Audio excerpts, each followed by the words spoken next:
Friends, welcome to स्टूडेंटपीडिया। कैसे हैं आप लोग। जेपीएससी ने फाइनली यहाँ पर जेट का जो है सारा डिटेल और जो है एडवर्टीजमेंट कहा जाए तो वो रिलीज कर दिया गया है। यहाँ पर जो है आप देखिए जेपीएससी की साइट में अपलोड हो चुका है, डाउनलोड आप कर सकते हैं। एडवर्टीजमेंट में डेट बताया गया है, सिलेबस बताया गया है, रिजर्वेशन पॉलिसी बताई गई है, पैटर्न सब कुछ जो है एक्सप्लेन करके यहाँ पर रख दिया गया है। तो आप जो है बिल्कुल इसे डाउनलोड कीजिए और देखिए। यहाँ पर डाउनलोड करेंगे तो आपको क्या इन्फॉर्मेशन देखने को मिलेगी। बताया गया है सबसे पहले एडवर्टीजमेंट नंबर, फिर बोला गया है ये 16 तारीख से फॉर्म फिलअप स्टार्ट होना होगा, यानी इस महीने से स्टार्ट होगा 16 जो है सितंबर से, और ये चलेगा कब तक, 6 अक्टूबर तक जो है फॉर्म फिल होगा। लास्ट डेट जो है आपकी फी सबमिशन रहेगी वो 7/10 यानी 7 अक्टूबर रहेगा, और करेक्शन विंडो आपका ओपन होगा। अगर कुछ गलती कर देते हैं तो 8 तारीख से लेकर 10 तारीख जो कि अक्टूबर का होने वाला है उस टाइम जो है आप सही कर सकते हैं। फिर बोला गया है झारखंड एलिजिबिलिटी टेस्ट है क्या, यहाँ पर जो है ओवरऑल इसका काम क्या है। तो बोला गया है ये एलिजिबिलिटी टेस्ट जो देंगे वो यहाँ पर एग्जाम दे सकते हैं असिस्टेंट प्रोफेसर का, या बैठ सकते हैं फिर पीएचडी यहाँ पर जो है एग्जाम में, जो कि आपकी यूनिवर्सिटी कॉलेज में एडमिशन लेने से पहले होती है, या आप डायरेक्टली इस स्कोर के बेसिस में पीएचडी में एडमिशन ले सकते हैं। ये यहाँ पर बता दिया गया है। अब यहाँ पर जो है बोला गया है कि ये नोटिफिकेशन आई थी पहले, उसी में हम जो है एक्सटेंड कर रहे हैं, और सेट जो होगा यहाँ पर इसके गाइडलाइन से एग्जामिनेशन वगैरह करा रहे हैं, जो कि मोटा मोटी वही बात है कि यहाँ पर आपका एंट्रेंस एग्जामिनेशन कंडक्ट कराया जा रहा है, जिससे आप असिस्टेंट प्रोफेसर बन सकते हैं और पीएचडी में एडमिशन ले सकते हैं।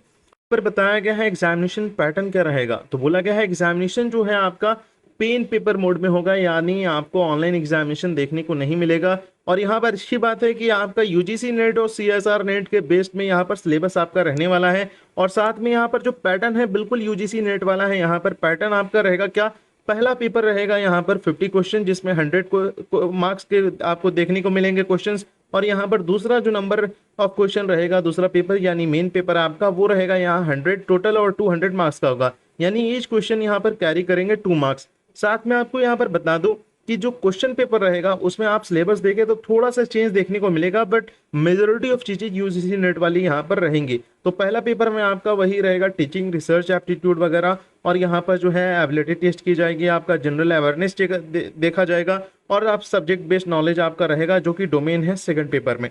और जो है टाइम बिल्कुल सेम है, यहाँ पर आपके 3 घंटे का एग्जामिनेशन होने वाला है। अब आते हैं यहाँ पर फी कितना है जेट का। तो यहाँ पर जो है झारखंड एलिजिबिलिटी टेस्ट अगर आप जो है फॉर्म फिलअप करेंगे तो जनरल कैटेगरी के लिए 575 है, और यहाँ पर जो है बैकवर्ड कास्ट ईडब्ल्यूएस के लिए यहाँ पर 300 है, और साथ में एसटी एससी या थर्ड जेंडर के लिए 150 है। इस बार इन्होंने चेंज कर दिया, फीमेल कैटेगरी के लिए यहाँ पर फी कम रहती है, वो देखने को यहाँ पर नहीं मिल रहा है। और यहाँ पर जो है फिर आपको सब्जेक्ट और सिलेबस के बारे में बताते हैं कि सिलेबस जो रहेगा यूजीसी नेट और सीएसआर नेट वाला यहाँ पर रहने वाला है, यानी उसकी तैयारी कर रहे हैं तो कंफर्म आपका यहाँ पर जो है एग्जामिनेशन निकलने के चांसेस रहेंगे। मीडियम क्वेश्चन पेपर हिंदी और इंग्लिश में 2 पेपर में आपको देखने को मिल रहे हैं। यहाँ पर रीजनल लैंग्वेज का जो है यहाँ पर कुछ भी नहीं रहता है, और सेम आपको बता दिया गया है कि ट्रांसलेशन में जो है अगर गलती होगी तो इंग्लिश का जो है मान लिया जाएगा इंग्लिश वाला सही है। मार्किंग स्कीम की बात करें तो ईच क्वेश्चन 2 रहेगा, फॉर करेक्ट रिस्पॉन्स यहाँ पर 2 मार्क्स मिलेंगे, नेगेटिव मार्किंग नहीं रखी गई है। फिर जो है यहाँ पर आपको मार्क्स नहीं दिए जाएंगे अगर आप आंसर्ड या अटेम्प्ट नहीं करते हैं क्वेश्चन। साथ में यहाँ पर question candidate need to choose one option as a correct option, यहाँ पर आपको एक क्वेश्चन चूज करना होगा। If the question found to be ambiguous और multiple correct answer only those candidate who attempted the question. तो यहाँ पर अगर ऐसा रहता है कि डॉट होता है क्वेश्चन में या 2 ऑप्शन करेक्ट होते हैं तो जो यहाँ पर अटेम्प्ट करेंगे उन्हें ही मार्क्स मिलेगा, और यहाँ पर जो है ड्रॉप भी होती है और अटेम्प्ट करते हैं तो 2 मार्क्स आपको यहाँ पर मिलेंगे। फिर जो है क्वालिफाइंग एग्जामिनेशन के बारे में बताया गया है कि यहाँ पर 55% मार्क्स आपका होना चाहिए, पीजी कंप्लीट होनी चाहिए, तभी जो है आप यहाँ पर देंगे। तो यहाँ पर ये जो है बात आपको ध्यान रखनी है। बोला गया है मास्टर डिग्री होना चाहिए, और जो है रिकॉग्नाइज्ड यूनिवर्सिटी से होना चाहिए। 55% जो है जनरल कैटेगरी के लिए, और अदर कैटेगरी जो 50% भी लाकर मास्टर्स करते हैं तो वो एलिजिबल यहाँ पर हो जाएंगे। फिर जो है यहाँ पर रिजर्वेशन कैटेगरी वगैरह के लिए बात की गई है, और बोला गया है सिर्फ एक ही बार आप एग्जाम दे पाएंगे। जो इन्होंने पहले एग्जामिनेशन दिया है वो इस एग्जामिनेशन में नहीं बैठेंगे सेम सब्जेक्ट लेकर। जैसे आप इस बार क्वालिफाई कर जाते हैं जियोग्राफी में, तो नेक्स्ट बार जो आप देना चाहेंगे जियोग्राफी में तो वो नहीं हो पाएगा। तो ये भी जो है आपको ध्यान रखना है। फिर यहाँ पर जो है इंस्ट्रक्शन दी गई है कि आप जो है इससे असिस्टेंट प्रोफेसर और एडमिशन ले सकते हैं, सेम बात बताई गई है।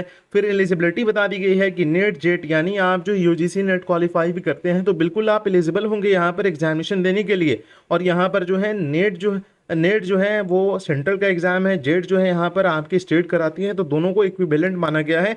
तो कोई भी आप क्वालिफाई करते हैं यहाँ पर जो है आप बिल्कुल एलिजिबल होंगे। Candidate who have clear the previous jet are not eligible to apply again in the same subject. तो सिमिलरली जो मैंने बात बताई आपको कि फिर से दोबारा आप अप्लाई नहीं कर सकते अगर आप पहले क्वालिफाई कर चुके हैं। एज रिलैक्सेशन जो है यहाँ पर जो है आपको there is no age limit, तो अप्लाई कर सकते हैं असिस्टेंट प्रोफेसर या पीएचडी के लिए। यहाँ पर कोई भी आपको देखने को नहीं मिलेगी एज लिमिट। यहाँ पर जो है देखिए जैसे यूजीसी नेट एग्जामिनेशन देते हैं तो वहाँ पर फेलोशिप के लिए जेआरएफ की कैटेगरी अलग से होती है। तो क्या ऐसा यहाँ पर अभी कुछ निकला है, बना है ऐसा? तो आपको बता दूं फिलहाल तो अभी ऐसा कुछ भी नोटिफिकेशन में नहीं बताया गया है। और यहाँ पर जो है अगर आप देखेंगे पर बात की गई थी कि 25,000 तक जो है आपको दिया जाएगा टॉप 1000 स्टूडेंट को जो यहाँ पर परफॉर्म करेंगे। अब देखते हैं यहाँ पर जो है वो कितनी बात सही निकलती है, कब अप्रूव होता है, बट ऐसा न्यूज़ निकल कर आया था, इसे जो है मैंने अपने चैनल में भी कवर किया है। फिर यहाँ पर जो है वही बात की गई है रेसिडेंशियल सर्टिफिकेट की कि आपका रेसिडेंशियल सर्टिफिकेट जो होना चाहिए वो यहाँ पर कब का होना चाहिए, आफ्टर 2016 का सब डिवीजन ऑफिसर से है तो चलेगा। और यहाँ पर फिर आपको बताया गया है कि आपका जो है लोकल रेसिडेंशियल सर्टिफिकेट अगर सर्कल ऑफिसर से आफ्टर 19/7/2019 फॉर्मेट में प्रिस्क्राइब है तभी यहाँ पर जो है वो वैलिड माना जाएगा। ठीक है, तो ये जो है आपको देख लेना है आपके पास सर्टिफिकेट कौन सी है, आप यहाँ पर रेसिडेंशियल सर्टिफिकेट लगा रहे हैं या नहीं, तो ये जो है जानना जरूरी है। और यहाँ पर जो है आप देखिए फिर जो है एसटी कास्ट के लिए यहाँ पर बताया गया है कि कौन से सर्टिफिकेट लगेगी। तो ये सब आप जो है डिटेल में जो भी कैटेगरी में होंगे वो देख लीजिएगा। पर यहाँ पर रेसिडेंशियल सर्टिफिकेट देना जरूरी है, तो ये कास्ट रेसिडेंशियल आपको बनाना होगा। इकोनॉमिकली वीकर सेक्शन के यहाँ पर दिया गया है कि 2019 के बाद जो है अगर ये बना है तो होगा। फिर रिजर्वेशन पॉलिसी जो है यहाँ पर पीडब्ल्यूबीडी कैटेगरी है उनके बारे में डेट बताया गया है। और फिर जो है आपका यहाँ पर बोला गया है कि स्पोर्ट कैटेगरी से है तो कौन सा कितना रिजर्वेशन आपको यहाँ पर मिलने वाला है, ये आपको यहाँ पर बता दिया गया है। फिर जो है अगर आप देखें तो यहाँ पर जो है आपको provision relating to the benchmark of disability बताया गया है, जो कि 40% डिसेबिलिटी है तो कितना रिजर्वेशन मिलेगा, क्या मिलेगा, वो यहाँ पर देखने को मिल रहा है 1% रिजर्वेशन। तो वो डिटेल में आप देख लीजिएगा। काम का जो है नॉर्मली जनरल स्टूडेंट्स के लिए नहीं है, पर यहाँ पर जानना जरूरी है, इन्फॉर्मेशन लेना जरूरी है। कैंडिडेट जो है आप अप्लाई करेंगे जेट का ऑनलाइन एप्लीकेशन फॉर्म जेपीएससी की वेबसाइट से ही होगा।